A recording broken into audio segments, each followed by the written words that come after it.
Cinema had to be bigger, and it became so.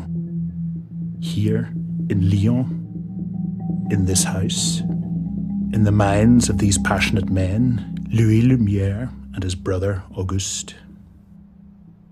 The brothers were as ideasy as Edison. Louis in particular was technically brilliant. He realised that the grab advance mechanism of a sewing machine would allow the strip of film to be advanced, paused, exposed, advanced, paused, exposed. This is one of the very first Lumiere cameras. Open its back, shine a light through it, and it becomes a projector. Count Leo Tolstoy called the result the clicking machine, like a human hurricane. One of the first films the Lumieres shot was this one.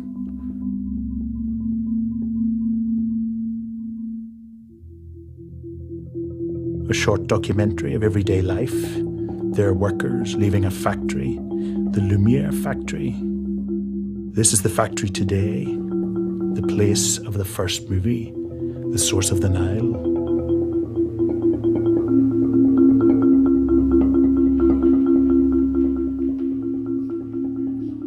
But it wasn't enough for the Lumieres to make such home movies.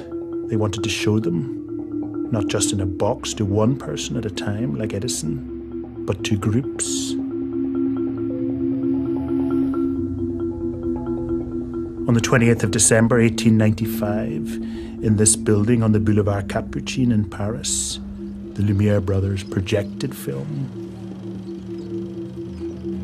Light shone through it onto a screen bigger than life.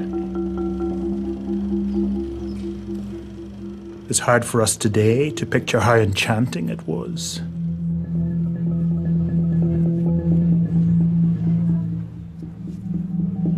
This is one of the very first films that the Lumieres shot and showed on the Boulevard Capucine.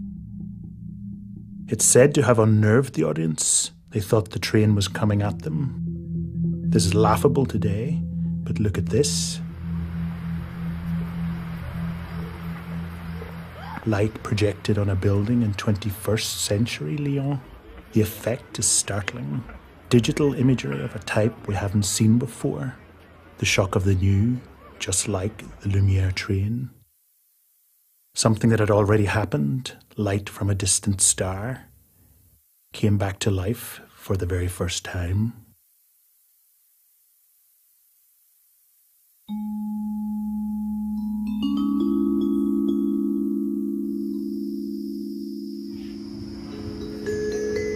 Neither the Lumiere brothers, nor Edison, nor the other inventors of cinema could have known how big the movies would become. How they'd make us want to escape, play with our erotic imaginations, fail to film the Nazi gas chambers, make us want to be a princess or a hero or a cowboy. Neither the Lumieres nor Edison could foresee that the movies would invent flashbacks. There are no flashbacks in Shakespeare. That they'd glamorize war, capture the horror of the D-Day landings,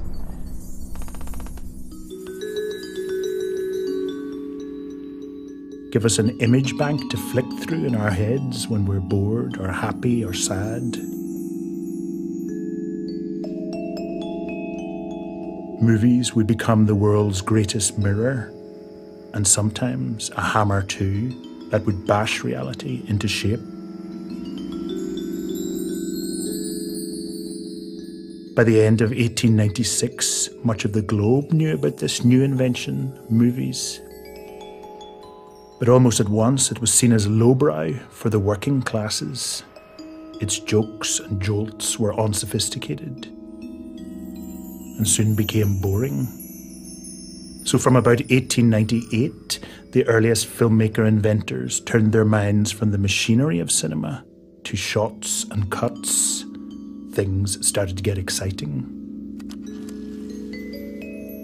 In Paris, for example, a theatre illusionist called Georges Melies, who'd been at the Boulevard Capucine that first night, filmed on a street. Film's now lost, but here's what happened. His camera jammed, then started again. When he looked at the results, streetcars seemed to disappear, just like these people seemed to disappear. Cinema's first magic trick.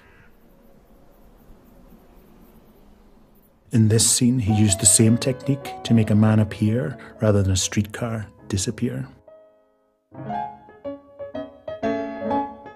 Innovation by accident, you could say, but it drove the medium forward. Where the Lumieres were cinema's first documentarists, Melies was its first special effects director. His film, The Moon at 1 Meter, astonished people too. In Lyon today, in the Festival of Lights, a moon rises over the city, as if in tribute to Melies. Lumiere, the name of the brothers, means light, of course. And where other countries saw movies as a sideshow in these years, France took them seriously. Film historian Jean-Michel